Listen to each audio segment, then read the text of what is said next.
Hi friends, welcome to our channel Schooly. If you are visiting for the first time, please subscribe and press the bell icon.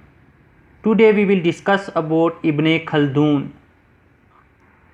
He was a historian and a sociologist. He is also known as the real father of sociology. Around 1375 he wrote his magnum opus, the Muqaddimah, an introduction to history. His original intention, which he subsequently achieved, was to write a universal history of the Arabs and the Berbers. But before doing so, he judged it necessary to discuss the historical method which should guide a historian. According to him, historians usually commit mistakes in their study of historical events because of following factors. Number 1, ignorance about the natures of human beings and civilizations. Number 2, bias and prejudice. Number 3, blind acceptance of reports given by others. Thus, according to Ibn Khaldun, a historian needs to be: number 1, a sociologist. Number 2, objective. Number 3, rational. He noted that historical events are not the outcomes of chance but are controlled by laws that have to be discovered and applied in the study of society and history. Let us explain this. You might have heard about Boyle's law, which says that at a given mass in constant temperature, pressure is inversely proportional to volume. Thus, we can predict that under the given conditions, the volume of an ideal gas will decrease if the pressure has been increased. Similarly, we can predict historical events if we discover laws that govern society and history. Ibn Khaldun considers following 4 points worthy of consideration in a historical research. Number 1, events should be related to each other through cause and effect. Number 2, drawing analogy between past and the present. Number 3, taking into consideration the effect of environment. Number 4, taking into consideration the effect of inherited and economic conditions. Thus, we can relate him to some of the modern concepts like scientific method, comparative method, environmental determinism. In Muqaddimah, he has also talked about the science of culture, which he called Ilm al-Umran. He defined Ilm al-Umran as a science having its own subject, human society, and its own problem, the social changes that succeed each other. Satyal Husri says that Book 1 of Muqaddimah talk about general sociology, Books 2 and 3 talk about political sociology, Book 4 talk about urban sociology, Book 5 talk about sociology of economics, and Book 6 talk about sociology of knowledge. Now let us discuss about the Muqaddimah in brief. Idea number 1. Humans are different from animals because they can think, socially organize themselves and cooperate with each other. Have you ever wondered how Homo sapiens, who were so weak, dominated the earth? There were lions. Then how Homo sapiens survived? Ibn Khaldun says that God gave human beings something even better than claws and fangs. They can think and they can cooperate. Idea number 2. Humans are utilitarian, that is, they are after profit. And so they share with animals the same penchant for aggression and injustice. So they must be led by a royal authority to restrain the aggression and keep the peace. Idea number 3. Some people are chosen by God as prophets, and the greatest among them is Muhammad, peace be upon him. Christians have Jesus, Buddhists have Buddha, and Muslims have Muhammad, peace be upon him. These prophets, they are innocent or charismatic or motivational.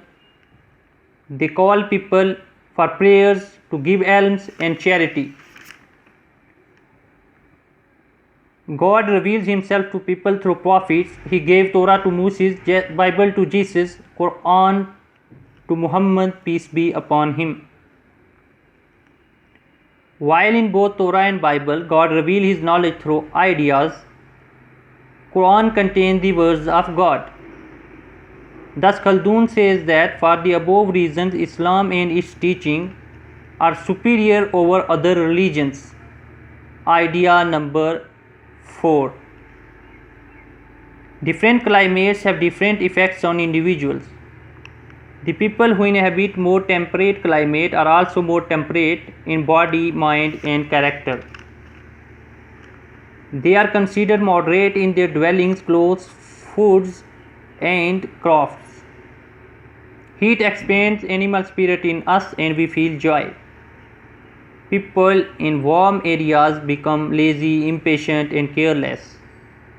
They choose to satisfy their immediate needs and do not store this surplus. Due to cold, our animal spirit contracts and we feel sadness. People in cold climates are more prone to hoarding food against disasters. Therefore, people of Egypt are lazy, impatient and careless, while people of Tunisia, which is surrounded by hills, are visionary, active and thoughtful. Idea number 5. Our mind, body and character is influenced by scarcity or abundance of food. According to Ibn Khaldun, eating too many high moisture foods results in ugly complexion and figure.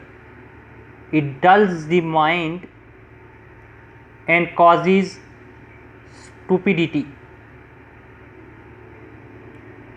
Same is true for animals. Animals in wastelands are stronger than their counterparts in fertile regions. Camels are stronger than giraffe, goats are stronger than gazelles, buffaloes are stronger than cows.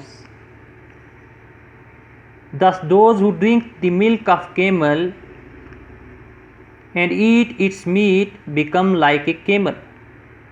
They are patient and persevering, and their stomachs become so tough that they can even consume poisonous plants without issue. Idea number 6. Success in battle is defined by group feeling. He calls group feeling as a sabbiha. You can relate a sabbiha to social solidarity of Durkheim. US was defeated by Viet Cong due to a sabbiha, the nationalism. As a sabbiha depends upon intimacy, the closer the bond, the stronger the sabbiha. The community that faces defeat in the war mistakenly attribute it to the culture, customs and ways of life of the victor, and not to the group feeling in the winning community. It thus imitates the victor in dress, foods, emblems and customs. People want to be leaders, and when they cannot lead, they become apathetic, and when a civilization becomes apathetic, it perishes. A royal authority like a prophet or a king has the responsibility to create this group feeling, and religion is the best way to do this. Idea number 7. Urbanization is self-destructive. Early nomadic people were good horsemen and good swordsmen. These people have a group feeling due to tribal kinship, and they move place to place, conquer areas and establish civilizations. They win battles as they are united by their religion. But when they settle along river and forests, they start living a sedentary lifestyle. They become materialistic, utilitarian, lazy and weak. They become jealous and unjust. Then they fight against each other till they are defeated by another civilization. Conclusion. Number 1. Prior to Islam, Muslims were living in tribes and there were conflict between them. Prophet Muhammad, peace be upon him, served as a royal authority and gave them Islam. Point number 3. This created a asabbiha among them. Point number 4. With other climatic advantages, they conquered areas and established a great civilization. Point number 5. When they settled down in new urban areas, they adopted the culture of the ruled people and became materialistic. Point number 6. Then they were defeated by Europeans who were united by nationalism. Point number 7. But Muslims, instead of uniting, started imitating the West and hence became apathetic. Point number 8. This led to their decline and the rise of the West. This is the map of North Africa. You can see Tunisia and Egypt. Thanks for watching.